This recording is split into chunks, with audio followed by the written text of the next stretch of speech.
personnes qui se plaignent, oui, mais normalement, on ne devrait pas prendre des compléments alimentaires. Il y a un vieux débat là-dessus. Mais en réalité, on se rend compte aujourd'hui qu'avec l'appauvrissement des sols et la cadence infernale de l'industrie alimentaire, les aliments ont perdu beaucoup en substances micronutritionnelles et que c'est là que vient la micronutrition parce qu'en optimisant tous ces statuts en diverses choses, que ce soit les acides aminés, les acides gras, les vitamines, les oligo-éléments, les minéraux, on fonctionne mieux parce que nous sommes une usine biochimique. On a besoin de ces petits matériaux pour bien fonctionner. Je me méfie des personnes qui savent tout et qui restent coincées dans leur théorie. J'adore la citation de Pierre Desproges, un jour je vivrai en théorie parce qu'en théorie tout se passe bien.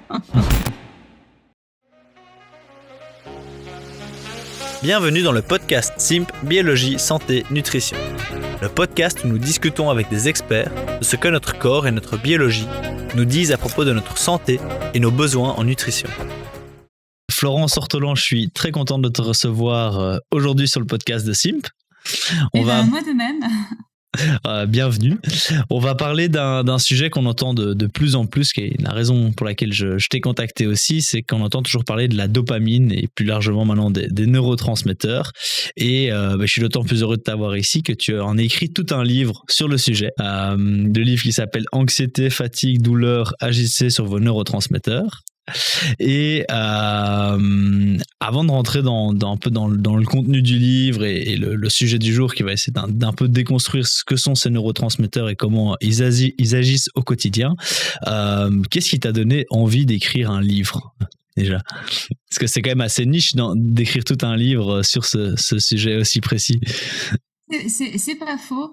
Alors, déjà, c'est vrai que dans nos domaines, déjà, en préambule, je voudrais te remercier de m'inviter sur ton podcast que je trouve extraordinaire parce que est très, très qualitatif.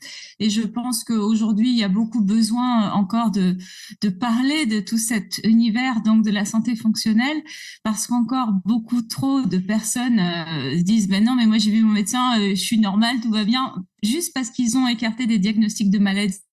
Mais pour autant, leur fonctionnement est loin d'être optimal. Et ces personnes-là se traînent avec plein de dysfonctionnements plus ou moins mineurs selon le cas ou plus ou moins majeurs selon comment on voit les choses. Donc voilà, ça peut être effectivement toute la sphère anxiété, manque de motivation, manque de concentration, problème de sommeil, déprime. En fait, toute la sphère, on le sait tous aujourd'hui, donc liée au stress, liée au moral, c'est énorme. Donc ça, tant que leur médecin n'a pas écarté soit un burn-out, soit une dépression, on les laisse comme ça. Qu'est-ce qu'on fait pour eux? Pas grand-chose. Donc ces gens-là se retrouvent un peu livrés à eux-mêmes en disant ouais, je dois avoir un problème, c'est moi le problème.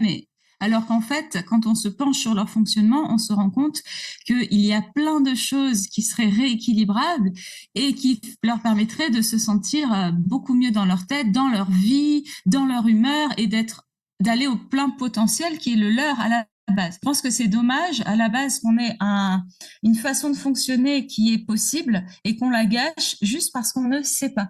Donc je crois qu'aujourd'hui que ce que tu fais, ce que je fais, on est nombreux à le faire, donc de partager l'information qui s'adresse donc aux gens qui le souhaitent, parce que tout le monde ne le veut pas, elle est encore très importante. Donc écrire un livre, c'était dans le même état d'esprit de partager l'information. Le but, moi personnellement, quand j'ai découvert tout ce que j'ai appris avec mes formations de micronutrition, ça a été tellement des révélations que j'avais envie que tout le monde le sache. Et je pense qu'on est nombreux à penser comme ça. Après, il y avait le fait aussi que le thème des neurotransmetteurs, en France aujourd'hui, il avait été peu abordé.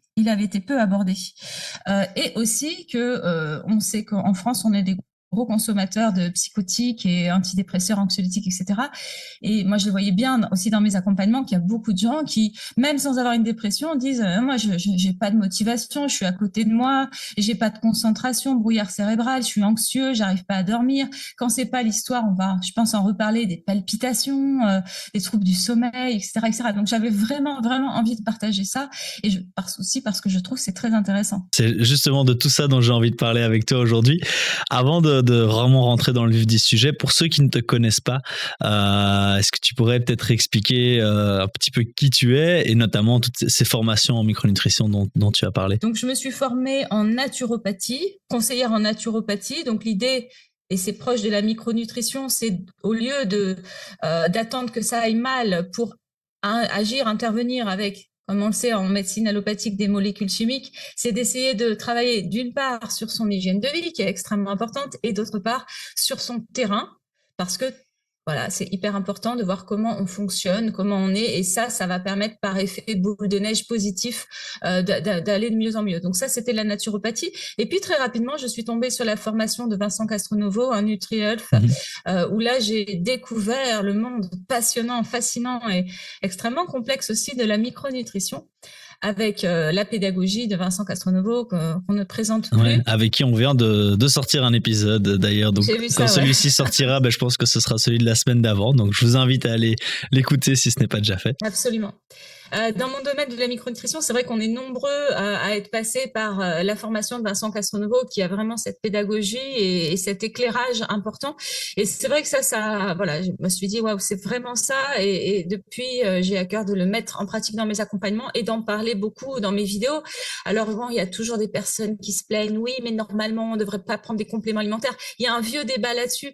Mais en réalité, on se rend compte aujourd'hui qu'avec l'appauvrissement des sols et la cadence infernale de l'industrie alimentaire, les aliments ont perdu beaucoup en substances micronutritionnelles, et que c'est là que vient la micronutrition, parce qu'en optimisant tous ces statuts en diverses choses, que ce soit les acides aminés, les acides gras, les vitamines, les oligo-éléments, les minéraux, on fonctionne mieux parce que nous sommes une usine biochimique et on a besoin de ces petits matériaux pour bien fonctionner. Super. Et j'ai vu aussi, parce que du coup j'ai été voir un petit peu ta chaîne YouTube, j'ai vu aussi que tu parlais de certaines des consultations, mais de programmes qui vont regrouper un petit peu justement cette démarche que tu as pris à la base, qui était de rendre l'information accessible au plus grand nombre. J'ai vu que tu l'as fait aussi dans des programmes un peu plus personnalisés. Oui, parce qu'en fait, après plusieurs années de pratique, et je sais que j'en pourrais en avoir parlé avec pas mal de collègues, l'idée c'était que quand tu fais des consultations individuelles, souvent les personnes, ils ont dans leur état d'esprit un peu l'allopathie verte, c'est-à-dire ils vont consulter une fois avec un problème bien précis, ils s'attendent à une solution bien précise qu'ils vont appliquer pendant un mois, et ils espèrent que tout va aller mieux d'un coup. Or, l'approche qu'on a, elle est plus longue, elle est plus progressive, elle est plus préventive. Donc, en fait, l'étendue de tout ce qu'on peut apporter dans ce métier de naturopathie et micronutrition, je pense qu'en une ou deux consultations, c'est pauvre de le voir comme ça. Donc, c'est quelque chose de plus global.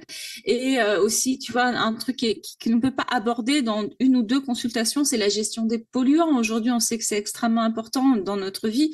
Donc, moi, j'ai préféré accompagner avec des gens qui souhaitent, dès le départ, s'investir plus longtemps, mais parce que je sais que c'est plus complet, qu'il y a des meilleurs résultats. Donc, c'était mon choix d'accompagner comme ça. Donc, c'est un programme mais où il y a une partie en autonomie, et il y a mon coaching vraiment parce qu'on ne peut pas faire quelque chose de purement en ligne là-dedans. Je prends une petite minute pour vous présenter Simp. Donc, Simp, c'est la solution qu'on a développée avec des experts pour toutes les personnes qui vivent depuis des années avec des troubles digestifs, de la fatigue ou du stress et qui cherchent encore des réponses. Le fonctionnement est assez simple. Vous allez sur simp.fr, symp.fr, vous répondez au questionnaire et puis vous choisissez votre analyse, que ce soit le microbiote, le cortisol ou les neurotransmetteurs. Vous recevez votre kit à domicile, vous faites les prélèvements chez vous et vous renvoyez le tout au laboratoire. 3 semaines plus tard, vous recevez vos résultats déjà interprétés. C'est vraiment ce qui fait la différence, c'est que vous n'avez pas besoin d'être expert pour comprendre vos résultats. Tout est expliqué clairement et vous savez quoi faire pour avancer. Si vous voulez mieux comprendre vos neurotransmetteurs, c'est le bon moment pour aller sur simp.fr et c'est aussi la meilleure manière de soutenir le podcast. Bonne écoute. Alors, rentrons dans le sujet. Les neurotransmetteurs. Donc, quand on parle de neurotransmetteurs, je pense que c'est déjà un terme qui n'est pas compris pour beaucoup. On entend dopamine, ça, je pense que on a une vague idée de ce que c'est. Mais les neurotransmetteurs, de quoi est-ce qu'on parle exactement? Comment est-ce que tu expliquerais ça simplement? Oui. Alors, à un moment donné, il avait été question il y a quelques années qu'il soit renommé neuromédiateur, mais ça n'a jamais pris. Donc, on revient à neurotransmetteur. On est très fort pour ça, changer les noms en cours de route, alors que la moitié des gens n'ont pas encore compris ce que c'était. On abandonne ce nom, mais sauf que quand ça prend pas, ça prend pas. Donc, finalement, à un moment donné, on était un peu coupable. En fait, il faut dire neuromédiateur, mais comme on savait que tout le monde comprenait neurotransmetteur, on disait, et tout le monde a fait ça. Donc, neurotransmetteur, effectivement, comme tu le dis, les gens, ils vont connaître dopamine, sérotonine, Et souvent, par exemple, sur un magazine ou quelque chose qui est comme ça popularisant, on va parler d'hormones du bonheur, mais en réalité, c'est pas des hormones, mais c'est vrai que c'est un peu dans le même esprit parce que ce sont des molécules invisibles, évidemment, qu'on voit pas et qui ont un rôle de transmission, de fixation sur des récepteurs pour permettre un fonctionnement du cerveau, du système nerveux et pas seulement. Parce que le système nerveux va avoir beaucoup de répercussions. Donc, les neurotransmetteurs sont des molécules qui vont, en se fixant sur différents récepteurs, ils sont très nombreux, vont permettre d'actionner telle ou telle information pour le fonctionnement cérébral et nerveux. Donc, ça va agir sur... Alors, il y a différents types, je te laisse me guider dans tes questions, mais il y a différents types de neurotransmetteurs selon ce sur quoi on veut agir. Et il y a 2 grandes familles, donc ça me tiendra à cœur d'en parler parce que c'est important pour comprendre le fonctionnement du corps. Mais en tout cas, voilà, l'idée, c'est que ces neurotransmetteurs, ils ont un rôle extrêmement important. On les fabrique et ils peuvent être moins bien fabriqués ou alors trop métabolisés, c'est-à-dire en perdition, ils se déperdent, ou alors ils peuvent aussi mal se fixer, ou ils peuvent avoir des antagonistes, c'est-à-dire d'autres molécules qui viennent interférer contre eux. Et donc, quelle que soit la raison pour laquelle, du coup, ils fonctionnent moins bien, mais le résultat fait que quand ils fonctionnent moins bien, soit par manque, soit par excès de métabolisation, soit par mauvaise fixation sur le récepteur, et ben à la fin, on se retrouve avec des signaux de dysfonctionnement pas forcément graves au départ, mais c'est quand ils s'accumulent qu'ils peuvent finir par amener des choses plus ou moins embêtantes. Mais d'ailleurs, quels sont justement, tu disais, les grands types de neurotransmetteurs, aussi pour recadrer de quoi on parle. Donc tu disais la sérotonine, la dopamine, il y en a d'autres? En fait, en réalité, il y en a énormément. C'est ce que j'explique dans mon livre, c'est qu'on pourrait en parler vraiment très longtemps, mais on va parler ce que j'ai appelé... J'ai choisi d'utiliser ce terme, les neurotransmetteurs stars, c'est-à-dire ceux qui sont non seulement le plus connus, mais également les plus vraiment cruciaux dans notre fonctionnement quotidien. Au niveau du cerveau et du système nerveux, il va y avoir 2 catégories. Les catécholamines, c'est-à-dire les neurotransmetteurs qui sont plutôt dits excitateurs du système nerveux, donc qui vont favoriser le système nerveux plutôt orthosympathique, c'est-à-dire celui qui nous aide à être bien éveillé, à avoir les idées claires, à être dans l'action, la gestion du stress. Et l'autre famille qui va plutôt stimuler donc les neurotransmetteurs dits inhibiteurs, c'est-à-dire calmants, qui vont eux stimuler le système parasympathique, qui est l'autre branche, c'est-à-dire la branche calmante. Aujourd'hui, dans nos sociétés, la plupart d'entre nous et de la plupart des personnes, c'est la société aussi qui veut ça, va être en hyper orthosympathique, c'est-à-dire que on est tout le temps dans la gestion du stress, dans la to-do list, qu'est-ce que j'ai à faire, etc.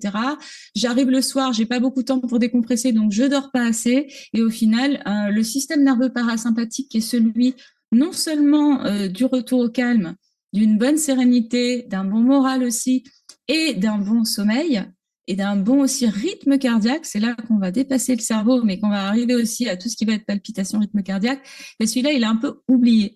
Donc, dopamine, c'est le matin, c'est catécholamine, ça nous donne, comme son nom l'indique, une certaine vitalité et aussi motivation. Donc, ça nous dope, entre guillemets, même si c'est un dopage totalement naturel. Donc, la dopamine nous donne un certain entrain, élan, joie de vivre, confiance en soi également, capacité d'action, passer à l'action, avoir les idées claires, tout ça, c'est vraiment autour de la dopamine.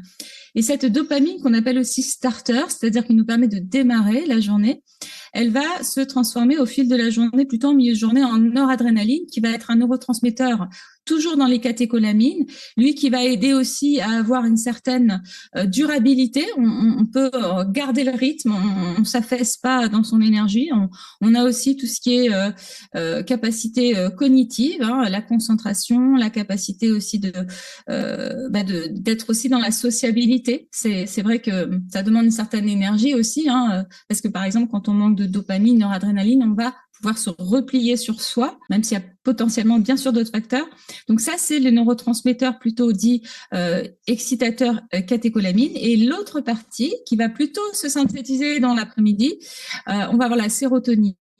La sérotonine, on l'appelle elle aussi comme la dopamine, l'hormone du bonheur, même si c'est un neurotransmetteur, parce que la sérotonine, en nous aidant à lâcher prise, à prendre du recul sur toute situation, à être plus cool, plus détendu, elle va nous aider aussi à voir plus facilement la vie en rose, à être plus heureux en fait. Donc il y a ça. Et Mais tous, en fait, ils participent à notre bonheur. Par exemple, la dopamine, c'est aussi le neurotransmetteur de la satisfaction, de la capacité de se satisfaire des choses dans la vie, de savoir se sentir. Donc, c'est aussi quelque chose qui nous permet d'être heureux, la dopamine. Et la sérotonine, quand un médecin prescrit des antidépresseurs, la plupart du temps, il s'agit d'IRSS, inhibiteurs sélectifs de la recapture de la sérotonine. Donc, les médicaments, on le voit sur la notice, le mode d'action, ça repose sur le propre fonctionnement naturel du corps. C'est intéressant de voir ça. Et en inhibant cette recapture, on a plus de sérotonine sur les cellules, mais encore faut-il qu'il y ait de la sérotonine. Et parfois, des personnes n'ont même pas de fabrication de sérotonine. Donc, l'antidépresseur, à ce moment-là, peut ne pas fonctionner chez elles.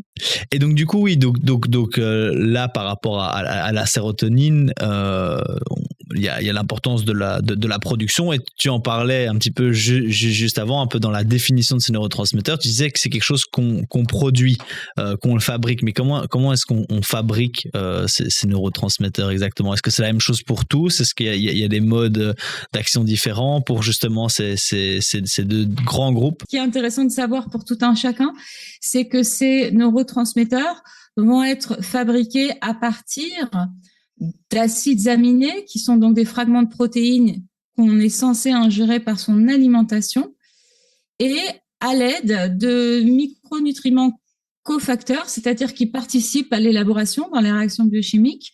Et là, on va parler, selon les neurotransmetteurs, de différentes vitamines, oligoéléments, minéraux. Et puis, il va y avoir d'autres facteurs qui vont participer, et notamment le système nerveux. Ce qui est étonnant, c'est que avoir plus de dopamine va booster le système nerveux orthosympathique, de même qu'avoir plus de GABA ou de sérotonine va booster le système neuroparasympathique. Mais l'inverse est vrai. Par exemple, pour le parasympathique, le plus grand oublié, c'est que si on aide son parasympathique, ça va aussi aider la fabrication de ces neurotransmetteurs. Donc, c'est assez complexe. Mais grosso modo, donc la dopamine, l'acide aminé de brique de fabrication, c'est la L-tyrosine, qui est un acide aminé qu'on va trouver dans beaucoup de protéines. Alors, c'est vrai, plus facilement des protéines animales, mais ça se trouve aussi quand même dans les protéines végétales. Et puis, comme cofacteur, on va avoir besoin, par exemple, de vitamine D, de vitamine B12, de zinc. Il y a plein d'autres comme ça, micronutriments cofacteurs qui vont venir aider la fabrication de dopamine. Par rapport à la sérotonine, l'acide aminé précurseur, c'est le L-tryptophane, qui est donc un autre acide aminé qu'on va trouver aussi alors après, dans les aliments, on peut trouver les deux, on n'en trouve jamais qu'un. Mais voilà, donc en gros, c'est aussi grâce à notre alimentation qu'on va pouvoir avoir les briques de fabrication de ces neurotransmetteurs. Et pour revenir à cette dopamine, parce que aujourd'hui, on entend, j'ai l'impression que c'est vraiment quelque chose qui fascine un peu tout le monde. On voit pas mal sur les réseaux. C'est un peu un effet presque de mode. On entend les dopamine détox ou dopamine reset. On voit un peu des challenges comme ça sur les réseaux. Sur quoi est-ce que ça repose exactement, ou quel serait l'intérêt? On voit parfois certaines personnes sur les réseaux qui disent oui, il faut faire une détox de la dopamine, ou il faut faire un reset de sa dopamine. Qu'est-ce qu'ils veulent peut-être dire par là, et à quoi est-ce que ça fait référence dans le monde du réel?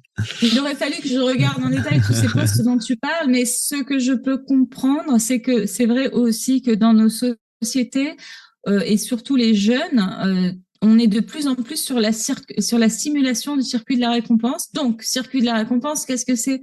En fait, la dopamine, elle vient flatter le circuit de la récompense dans notre cerveau, qui va justement produire un effet de satisfaction. La récompense, on est satisfait.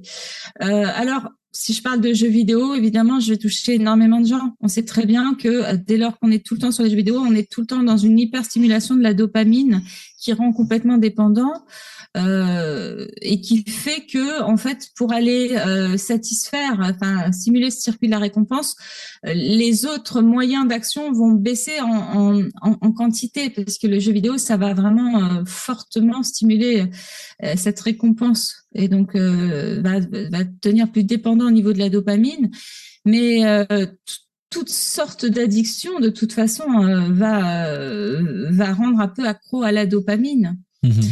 Mais même, par exemple, voilà, quelqu'un qui est accro au sport d'une certaine façon aussi, accro au shopping.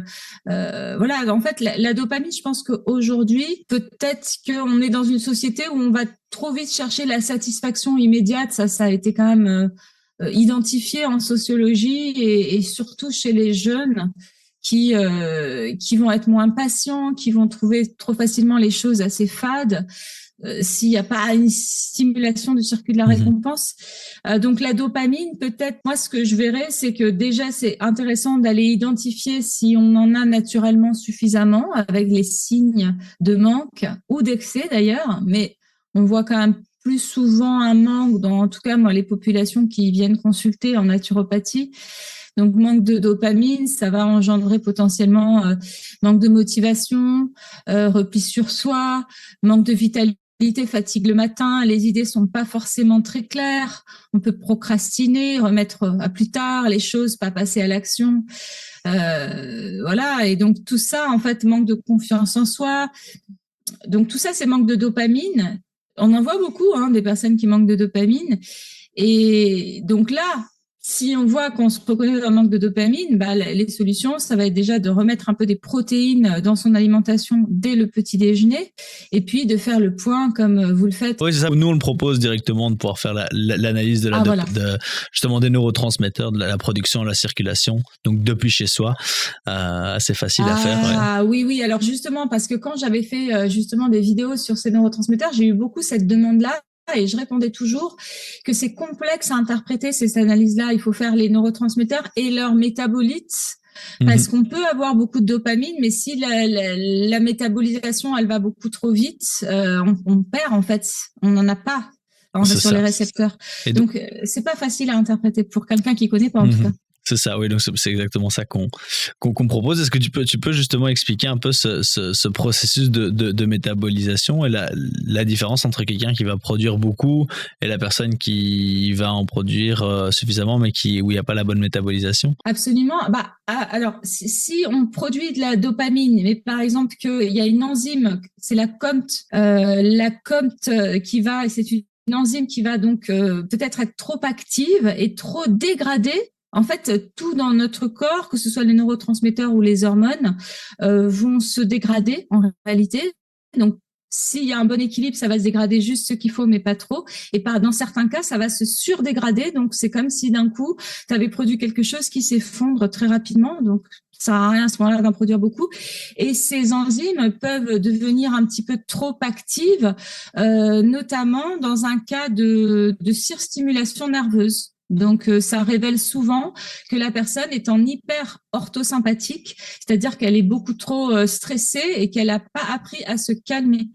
Et ça perturbe les neurotransmetteurs beaucoup. Oui, donc est-ce qu'il y a des actions, parce qu'on parlait un peu des jeux vidéo, mais est-ce qu'il y a d'autres actions en dehors de la nutrition dont on a un petit peu parlé, on peut en reparler encore un peu après, mais est-ce qu'il y a des actions qui vont justement favoriser une production stable de ces neurotransmetteurs, parce qu'on entend parfois dire que oui, il faut pas que dans certaines actions qui vont te provoquer un sentiment de plaisir immédiat, par exemple, après on va avoir une chute qui est plus basse, et qu'il y a d'autres actions qui sont plutôt sur une production stable au cours de la journée. On parle notamment souvent des bains froids et autres, on entend souvent ça, dire que ça a une production plus stable. Est-ce qu'il y a vraiment une différence entre une production pic momentanée et une production plus long terme? Selon ma vision, après, je pense que tu poserais la question, peut-être qu'à quelqu'un d'autre répondrait différemment. Mais oui, alors déjà, pour répondre à ta question, il n'y a vraiment pas que l'alimentation pour les neurotransmetteurs, parce que le corps est complexe et que tout est lié. Par exemple, selon le sport que tu fais, tu vas produire plus ou moins de dopamine. Il y a des sports qui vont plutôt t'aider à calmer ton système nerveux, comme le yoga, la marche, une activité vraiment douce.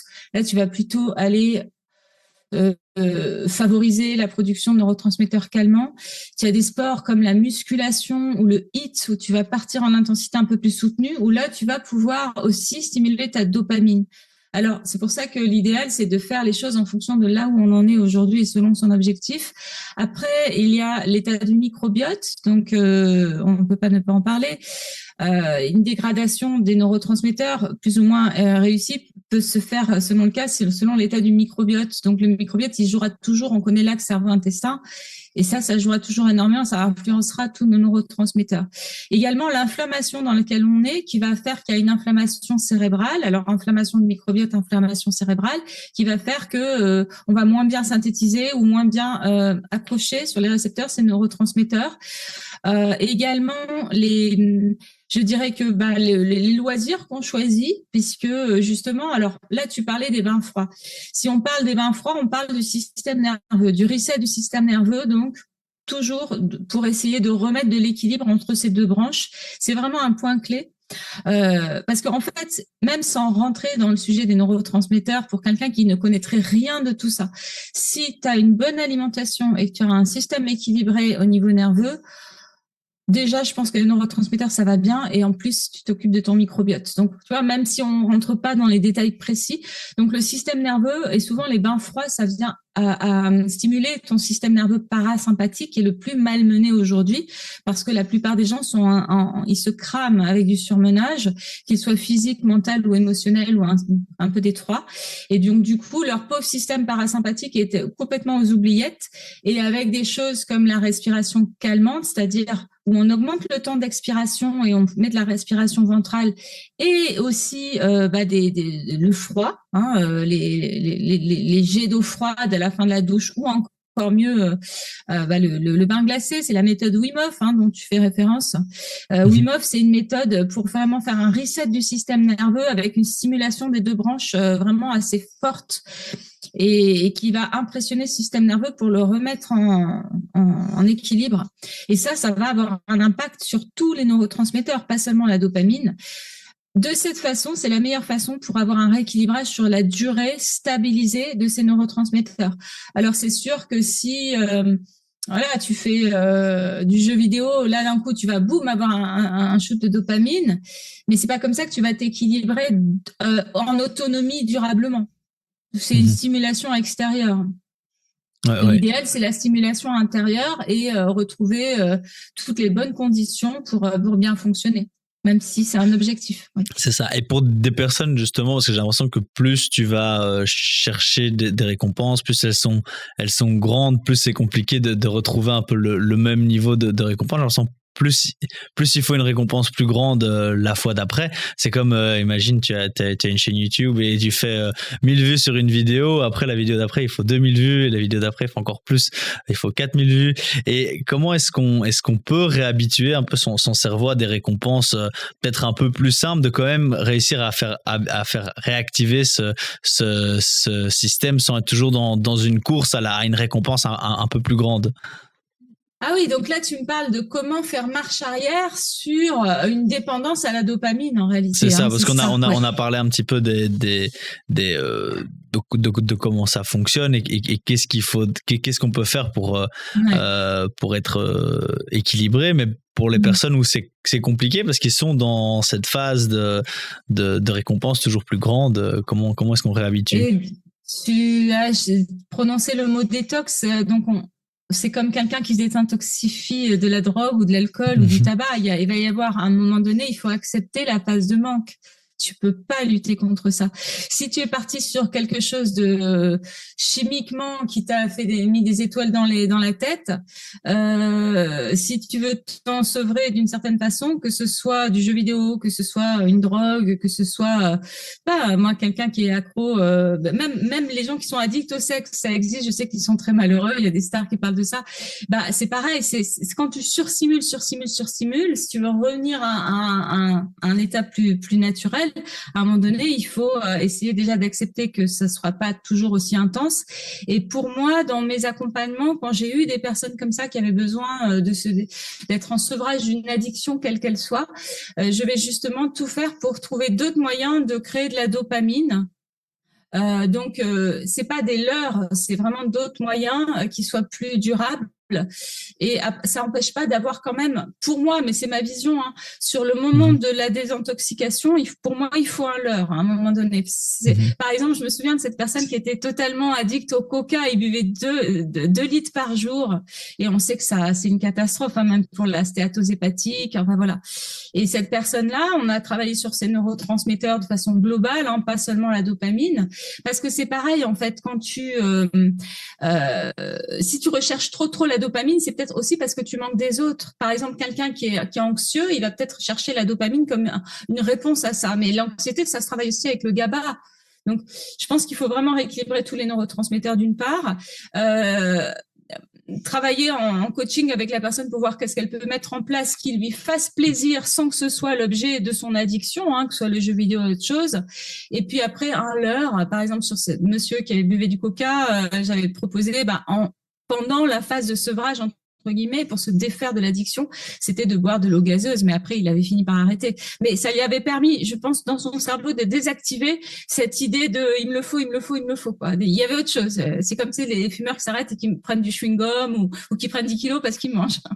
Voilà. Oui, c'est ça, c'est de trouver quelque chose avec lequel on peut remplacer et qui va être tolérable le temps de changer un peu son seuil d'acceptation, quoi. Ouais, mais il y a quand même une phase de détox. Alors en naturopathie, on propose, hein, pour tout ce qui est sevrage, il y a des plantes comme le kudzu par exemple qui aident dans la détox. Mais je dirais que c'est un reset aussi de sa façon de considérer la vie, parce que la vie c'est pas toujours, on n'est pas toujours en haut des montagnes russes. À un moment donné, si on est parti là dans cette idée-là, il va falloir reconsidérer, sinon ça va être compliqué. C'est ça. Ouais, donc j'imagine qu'il y a un gros travail psychologique qui accompagne. Qui accompagne le fait de travailler sur ces neurotransmetteurs, quoi. Ça dépend du contexte. Là, si tu me parles de quelqu'un effectivement c'est un petit peu qui est dépendant de ces shoots de dopamine, là peut-être que oui, effectivement. Mais moi, en tout cas, dans mes accompagnements, c'est vraiment pas la majorité des cas, mais c'est effectivement aujourd'hui, je pense que ça va se développer de plus en plus. En effet, ouais, c'est possible. Et pour les autres, du coup, parce que là, on a beaucoup parlé de la dopamine, parce que c'est celui dont on entend parler le plus souvent. Dans la partie plus excitateur, tu as parlé de la noradrénaline, c'est ça? Oui. Est-ce que tu peux expliquer un petit peu plus? Donc tu as dit que c'était celui qui prenait le relais pendant la journée pour continuer la motivation. Est-ce qu'il y a des particularités par rapport à la dopamine sur la façon de travailler dessus, ou sur son effet, ou pour évaluer si on penserait qu'on ne produit pas assez de celui-là, et quel est le lien? Je pense que ça c'est un peu une sous-question que j'avais, que je voulais poser plutôt au début de la discussion, c'est est-ce que ces différents neurotransmetteurs travaillent entre eux? Comment est-ce qu'ils sont interconnectés ou intermêlés? À ma connaissance, je dirais que la dopamine se transforme en noradrénaline. Les deux se fixent sur des récepteurs différents. Après, la sérotonine, elle, va se transformer en mélatonine, qui est une hormone pour le coup du sommeil. Le GABA, lui, en fait, chacun a des neurotransmetteurs différents. Donc, ils s'équilibrent. Ils sont censés s'équilibrer parce qu'ils vont avoir des vertus antagonistes, hein. L'un va exciter, l'autre il va calmer, etc. Après, est-ce que les uns se mêlent? Non, à ma connaissance, ils sont plutôt indépendants, sauf dopamine, noradrénaline. Et pour ce qui est le plus connu, hein, c'est que vraiment pour la dopamine, on va plutôt privilégier un petit déjeuner protéiné, non sucré, et pas sur le modèle à la française avec les céréales, avec les mueslis ou les tartines beurre confiture, mais plutôt partir sur les modèles anglo-saxons ou même dans d'autres pays dans le monde où on va privilégier plutôt des protéines animales salées, du gras et pas le sucre qu'on propose en France depuis toujours. Donc ça va nous permettre d'avoir un apport en protéines précurseur de la dopamine. Et puis après, dans une approche plus personnalisée, c'est ce que j'explique, hein, dans mon livre. Voilà, il y a tous les questionnaires, etc. Et c'est ce que j'explique, tous les petits déjeuners, j'explique, et aussi de faire le point sur son niveau de fer, par exemple. Tu vois, il y a aussi au-delà du cerveau, il y a des choses comme par exemple le syndrome des jambes sans repos, qui touche quand même pas mal de personnes. C'est ces impatiences qu'il peut y avoir un petit peu électriques dans les jambes, mais souvent la nuit. Peu de gens encore savent que c'est fortement lié souvent à un manque de dopamine et aussi potentiellement à un manque de fer. Et le fer, c'est pareil, hein. Moi, je vois ça depuis des années. Des personnes qui ont leur médecin, ils voient qu'elle a une ferritine à 10 et ils disent rien. Alors que ferritine à 10, c'est très très bas. Alors certes, si l'hémoglobine est normale, le médecin s'alarme pas, mais par contre, pour fabriquer sa dopamine, une ferritine à 10, ça va pas être assez. Donc l'idée, c'est d'aller optimiser tout ça. Sa vitamine B12, c'est pareil. Des gens, ils se satisfont d'être tout en bas de la norme du labo, mais non, tu le sais bien, hein, ce que vous proposez à l'IM, c'est toujours d'optimiser. Et pareil pour le zinc, tout ça, ça va aider.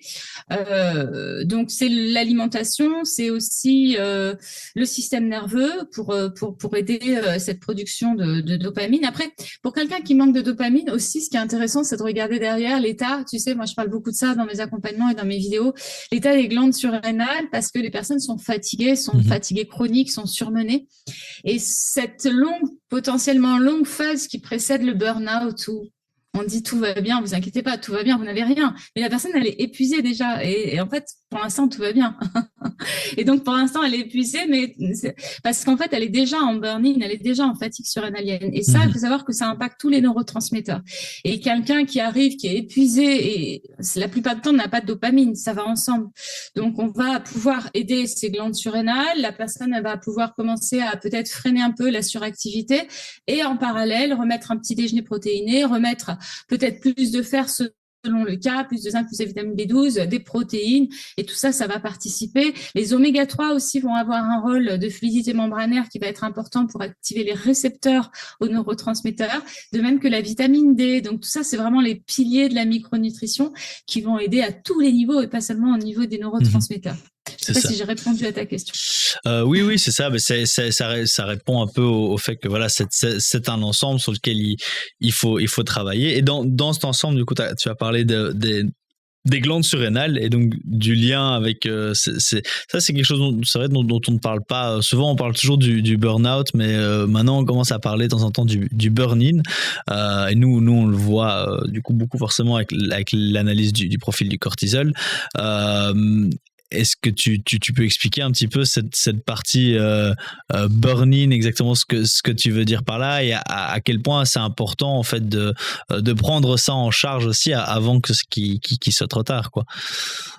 Absolument. En fait, c'est fortement lié. L'histoire du cortisol, des glandes surrénales, du surmenage et des neurotransmetteurs, ça va être très, très, très imbriqué. Alors, justement, d'ailleurs, parlons du cortisol, qui est une hormone pour le coup, et qui est une hormone excitatrice. Alors, on la diabolise, hein, le cortisol, pareil, détox du cortisol, on voit ça et tout ça. Alors que le cortisol, c'est en fait tout ce qui est dans notre corps est aidant à la base. Donc, si on a du cortisol, c'est bien pour une bonne raison. Donc, normalement, comme la dopamine, le matin, si tout est bien calé dans l'horloge biologique et si on est en bon état de fonctionnement, le matin, on va produire son cortisol avant le réveil, assez haut le matin. Et ça, on va produire sa dopamine et cette hormone et ce neurotransmetteur vont vraiment nous doper, mais nous doper positivement parce que voilà, on est censé être actif dans la journée. Bon. Et après, en cours de journée, le cortisol, il est censé diminuer progressivement pour nous permettre justement d'aller enclencher cette partie plus calme, plus détente, moins dans l'action, ce que beaucoup de gens oublient, parce qu'il y en a qui sont jusqu'à 23 heures dans l'action. Dommage. Donc voilà, le cortisol, il va baisser et de même que la dopamine, on va prendre le relais avec des neurotransmetteurs calmants. La phase très longue potentiellement de burn-in, donc parce que finalement, qu'est-ce que c'est le burn-out? On peut parler de ça aussi. Le burn-out, physiologiquement, les gens, vous savez, il faut qu'ils tombent pour que leur médecin leur dise vous faites un burn-out et on les met sous antidépresseurs. Avec un arrêt de travail, hein, c'est ça la plupart du temps qui est prescrit. En réalité, ces gens-là, je sais que j'en accompagne beaucoup et qui découvrent vraiment, mais qu'est-ce que c'est que ça? Des années qui ont précédé, ils ont été en surmenage, alors soit un surmenage professionnel, parfois émotionnel, hein, selon le contexte. Il y a aussi tout ce qui est harcèlement, il y a aussi les gens qui s'occupent d'un parent malade ou d'un enfant malade. Tout ça, c'est vraiment un surmenage ou des gens qui ont une maladie potentiellement, une épée de Damoclès sur la tête. Et donc, tout ça, tout ce surmenage, le fait qu'ils n'ont pas assez finalement donné du temps à leur système parasympathique pour se relaxer, recharger les batteries. Au bout d'un moment, les glandes surrénales produisent le cortisol tout le temps alors qu'elles devraient s'arrêter.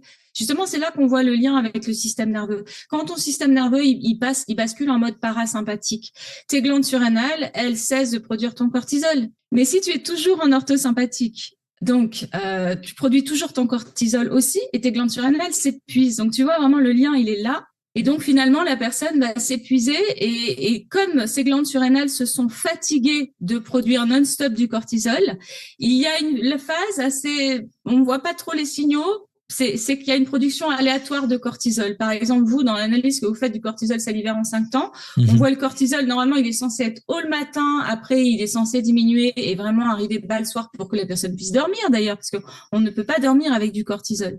Et on voit que dans cette phase longue, plutôt potentiellement longue de burn-in, c'est pas un arrêt du jour au lendemain du cortisol, mais ça va être une phase de caprice de la production. Donc, par exemple, la personne, elle va moins bien produire le matin, donc elle dit, ah, j'arrive pas à me lever, je rame, des fois, il me faut 1 heure. J'ai entendu ça. Des fois, il me faut 1 heure pour me lever. J'ai entendu ça, je t'assure, plusieurs fois. Donc, la personne, elle n'arrive pas trop à se lever. Puis son cortisol, il va faire des petites sautes d'humeur comme ça dans la journée. Et alors, le soir, il remonte, alors qu'elle serait censée vouloir dormir, parce qu'au fond d'elle, elle est fatiguée. Et elle peut pas dormir, elle a les yeux comme ça, parce que le cortisol est remonté. Et ça, c'est typique, on le voit, des gens qui sont en fatigue surrénalienne, leur cortisol est inversé. Et donc, il y a des signaux comme je suis fatiguée, je traîne de la fatigue, j'ai un manque de concentration. Parce que déjà, les neurotransmetteurs, ils fonctionnent moins bien. Brouillard cérébral. Et le soir, j'arrive pas à dormir, je suis excitée. Et alors, en plus, c'est la culpabilité. Je sais que je devrais dormir, mais il n'y a pas moyen. Je dors mal, j'ai des réveils nocturnes. Voilà. Donc ça, c'est une phase qui fait que petit à petit, la machine, elle se grippe, elle s'épuise et les glandes surrénales vont moins bien produire leur cortisol. Et ça va avoir un impact sur tous les neurotransmetteurs. Donc la personne, elle va être fatiguée. Et elle n'a pas de vue, elle n'a pas de motivation, elle est à côté d'elle-même, elle subit sa vie, voilà, et parce qu'en fait, elle est épuisée. Et ça, je trouve que c'est très important. Oui, oui, mais c'est vrai, je pense que bon, déjà, ça dure plus ou moins longtemps en fonction des personnes. J'ai l'impression qu'il y a des personnes où ils vont vite passer de la phase burn-in à la phase burn-out, et d'autres où ça va y arriver plus vite. Et c'est vrai qu'on ne parle jamais de ça. C'est un petit peu, voilà, t'as rien, il faut tenir bon, et puis après t'es épuisé. Et surtout, j'ai l'impression que vu qu'on n'en parle jamais, je pense que les personnes n'ont pas cette chose qui a été objectivée. Et je pense que ça fait vraiment du bien pour les personnes à un moment de dire, voilà, en fait, c'est pas juste toi, il y a quelque chose de biologique là derrière. Et j'ai l'impression que c'est un mécanisme biologique dont on ne parle jamais, ou en tout cas très peu. Peut-être qu'un jour, il faudra que j'écrive un livre sur le sujet, voilà. Alors. Non, mais on est là pour en parler, justement, pour parler de ça. Et je crois que quand même, il y a des gens qui s'intéressent et qui finissent par comprendre ça. Et d'ailleurs, ça nous amène à qu'est-ce que c'est le burn-out? C'est un arrêt de production du cortisol, faut le dire, physiologiquement. Il n'y a plus de cortisol. La personne, elle peut plus réfléchir, elle peut plus marcher, elle peut plus rien faire. Même une petite tâche ménagère, elle a l'impression que c'est l'Himalaya à grimper. Et puis en plus, elle a pas le moral, elle est déprimée, elle est anxieuse, elle dort mal. Elle a de l'inflammation parce que le cortisol a un rôle anti-inflammatoire. On le diabolise alors qu'il est utile. Et déjà, il nous aide à avoir les idées très claires, à être dans l'action, à mieux gérer le stress, parce que quand on n'a pas de cortisol, on gère pas le stress. Donc, par exemple, un des premiers signaux d'alarme de ce burn-in, c'est je gère moins bien le stress, ou je fais des crises de panique, ou je sais pas ce qui m'arrive, je suis une soupe au lait. Bon, c'est parce qu'en fait, quand on a moins de cortisol, on se sent fatigué, mais on est aussi moins en capacité de gérer le stress. On peut avoir plus de douleurs, on peut moins bien digérer. Les signaux sont vraiment nombreux. Et donc, les neurotransmetteurs baissent, ce qui nuit à notre morale. Et d'ailleurs, c'est pas étonnant que la prescription allopathique pour le burn-out, ce soit des antidépresseurs. Ouais.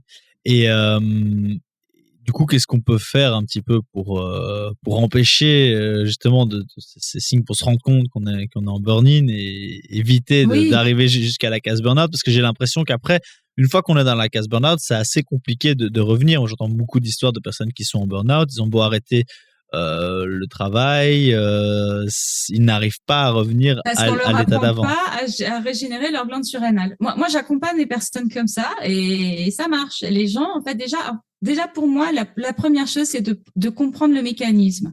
Parce que souvent, les gens qui sont éligibles au burn-out sont des gens qui n'acceptent pas d'avoir des limites. C'est-à-dire qu'ils ont des fortes capacités, d'action. C'est des gens assez souvent battants. Et comme du coup, souvent c'est des gens qui ne se plaignent pas, qui vont toujours de l'avant, etc. Et ces profils-là, ils en font trop, ils connaissent pas leurs limites. Donc déjà de connaître le mécanisme, de savoir repérer les signaux. Moi, c'est ce que je propose dans mes accompagnements, c'est repérer les signaux avec des questionnaires et se dire, ok, mais là dans ma vie, est-ce que je m'accorde des moments où je redescends?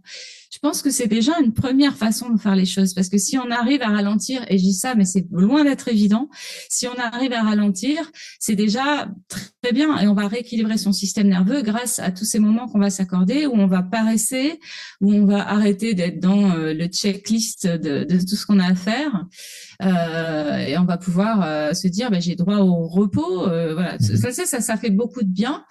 Donc ouais, après, mais le façon, droit au repos, c'est pas quelque chose de facile. Enfin, parce que je pense à moi-même qui suis voilà, forcément très occupé, toujours en train de courir à gauche, à droite et vouloir arriver au bout de ma checklist. Et me détendre, ça me stresse. Tu vois? Alors voilà, donc tu es dans le profil type qui est éligible au burn-out. Ce qui est bien, c'est que tu connais le mécanisme, donc je pense que ça t'en protégera. Mais par contre, pour moi, quand se détendre, ça stresse, je l'ai connu aussi beaucoup, je suis clairement aussi dans le profil, donc voilà. Mais en fait, pour moi, quand on est stressé parce qu'on doit se détendre, ça révèle un déséquilibre qu'il faut absolument travailler. Parce qu'en fait, la détente, c'est agréable. C'est agréable. Humainement, c'est agréable. Donc, si tu es en résistance à ça, c'est que tu es un peu drogué à l'action. Parce que tu parles de drogue à la dopamine, mais on peut être drogué au cortisol. Et ça, c'est vraiment souvent le cas des personnes qui n'arrivent pas à se détendre. En fait, ça te dope. Le cortisol, la dopamine, ça te dope. Du coup, tu te sens vachement bien, tu te sens surpuissant. Mais si tu n'arrives pas à redescendre, c'est que tu es drogué à ça. Tu es dépendant de ça. Tu vois ce que je veux dire? Oh oui, donc pour moi, il faut se dire, en fait, normalement, alors j'en suis le témoignage parce qu'aujourd'hui j'arrive à paresser avec plaisir et bonheur, et c'était loin d'être le cas pendant longtemps. Donc c'est possible. Même, on me disait, mais tu t'arrêtes jamais, tu t'assois jamais, je savais pas m'asseoir dans un canapé, etc. Tu vois? Mais petit à petit, en trouvant ça peut être des loisirs qui quand même. En général, on a le mental qui a besoin d'être en effervescence. Donc, quand même, si tu as besoin d'avoir un minimum d'accrocher un minimum ton mental avec une activité, mais l'idée, c'est déjà d'être plus en mode checklist, de plus être en mode devoir, je fais ça, je fais ça, je fais ça. De casser ce rythme-là et aussi de pouvoir se reposer aussi physiquement. De simples positions allongées, déjà, peut reposer les glandes surrénales, tu vois. Des petites choses comme ça, petit à petit. Ouais, c'est sûr, c'est sûr. Ouais, c'est sûr que c'est pas toujours évident, et je crois qu'il faut trouver des façons qui fonctionnent, parce que moi, juste m'installer, en fait, ne pas avoir une checklist, c'est super compliqué, parce que si j'ai pas de checklist, je suis perdu. Et alors, à la fin de la journée, j'ai l'impression de n'avoir rien fait. Si j'ai pas. Tu peux avoir une suivi checklist, mais faire des pauses. C'est ça. Tu peux avoir une checklist, tu te la gardes, mais tu fais des pauses. C'est ça la question. C'est pas ou tout ou rien, en fait. Ouais. Et je pense aussi qu'être plus organisé, parfois, ça permet d'être plus détendu pendant ces moments de pause aussi. Ouais.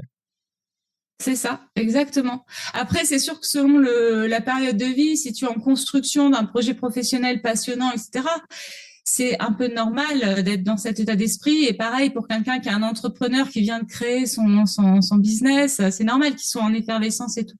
Mais après, au bout d'un moment, si on veut pas partir dans cet épuisement, ce surmenage chronique, je pense qu'il est intéressant de se dire, voilà, on n'est pas fait pour fonctionner tout le temps en mode à fond. Non, mais c'est super, et c'est ça qui fait, du coup, je trouve ça fait bien le lien avec la partie plutôt humeur, motivation dont on parlait avant, de se rendre compte qu'en fait tout ça est fortement lié, et c'est de nouveau lié à notre alimentation, mais beaucoup aussi à notre façon de fonctionner, les contraintes environnantes. Et le caractère aussi, en fait, ce que je propose dans le livre aussi, c'est de voir à la base de son caractère, il y a des neurotransmetteurs dominants. Tu as la personne dopaminergique, c'est une personne qui est tout le temps à fond, de base. Donc peut-être que c'est ton cas, moi je sais que c'est mon cas. Moi, sur mon caractère, je vais me reconnaître à fond dans la dopamine. Et souvent, la personne qui est à fond dans la dopamine, elle va avoir tendance à épuiser ses neurotransmetteurs calmants. Donc, sa stratégie de rééquilibrage, ça sera plutôt d'augmenter la partie justement farniente, donc pour remonter la sérotonine, le GABA, qui est l'anxiolytique.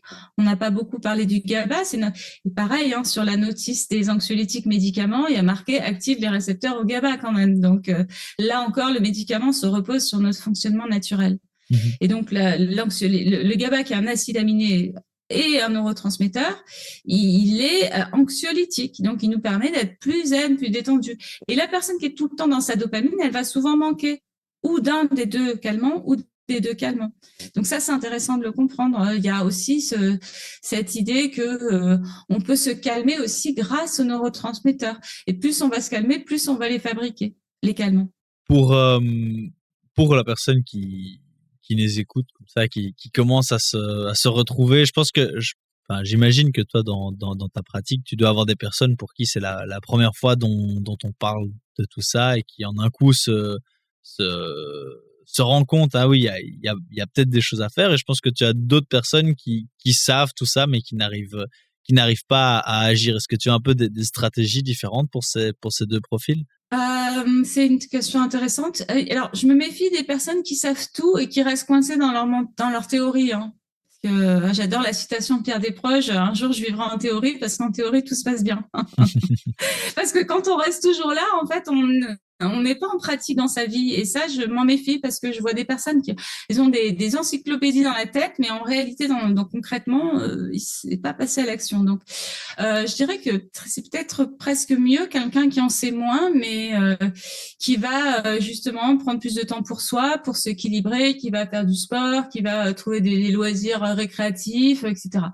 Donc après... est-ce qu'il y a des conseils différents? Je dirais, les conseils seront les mêmes pour les deux. Après, si la personne, elle connaît déjà, mais qu'elle n'a pas réussi à avoir les bénéfices, c'est que soit elle n'est pas assidue dans la façon dont elle passe à l'action, soit voilà, elle n'y arrive pas, elle a un blocage, comme tu dis, voilà, elle n'arrive pas à se calmer. Après, normalement, les compléments alimentaires, ça aide. Hein. C'est ça aussi, les compléments alimentaires, ils viennent accélérer le processus. Par exemple, tu vois, j'ai eu des témoignages hein, depuis que j'ai écrit mon livre.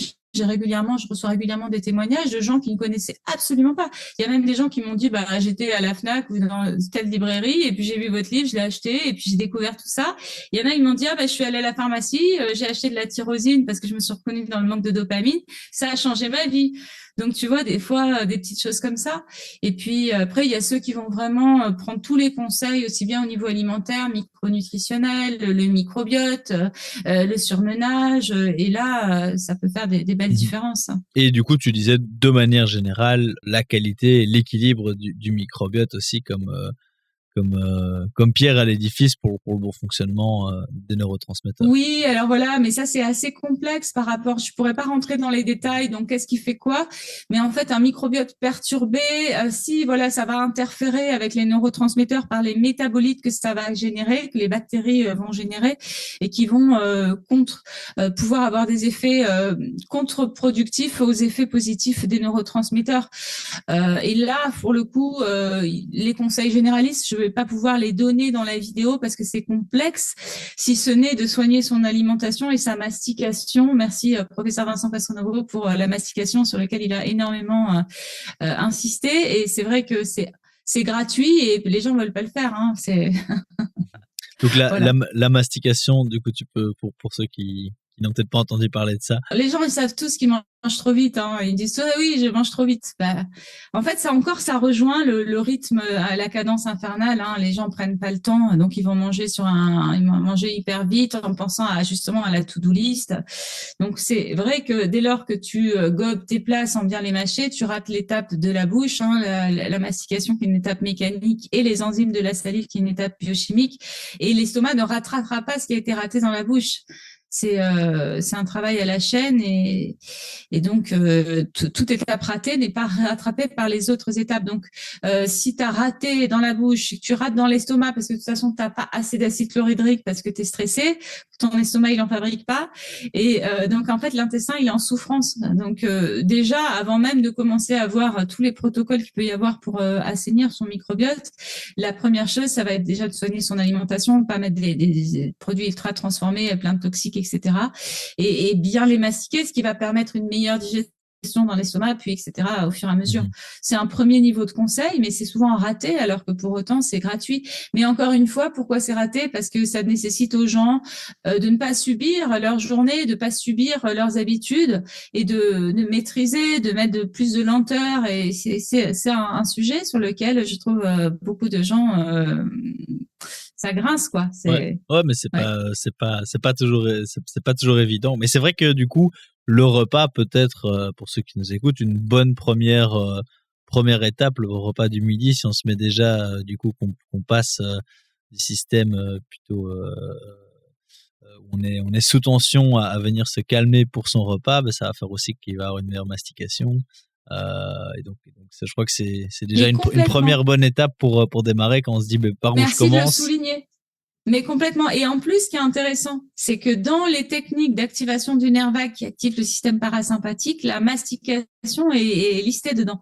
C'est-à-dire que non seulement quand tu mâches lentement et tu mastiques bien, tu vas beaucoup mieux digérer, donc mieux assimiler, avoir plus de satiété, donc moins prendre du poids et avoir un meilleur microbiote, donc aller mieux à tous les niveaux de ta santé et ton bien-être.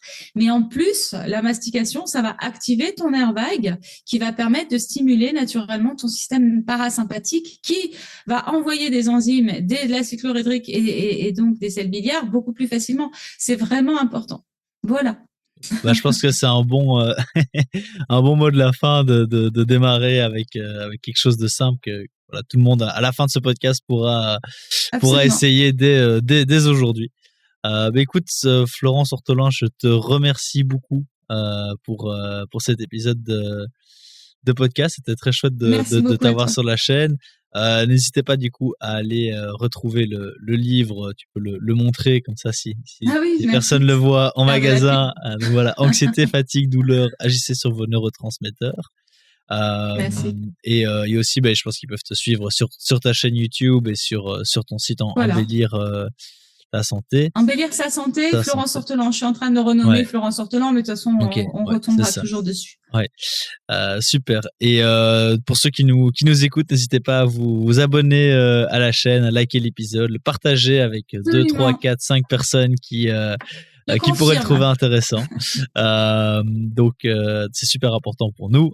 Et je vous dis à la prochaine. Merci à tous pour votre écoute. Merci beaucoup.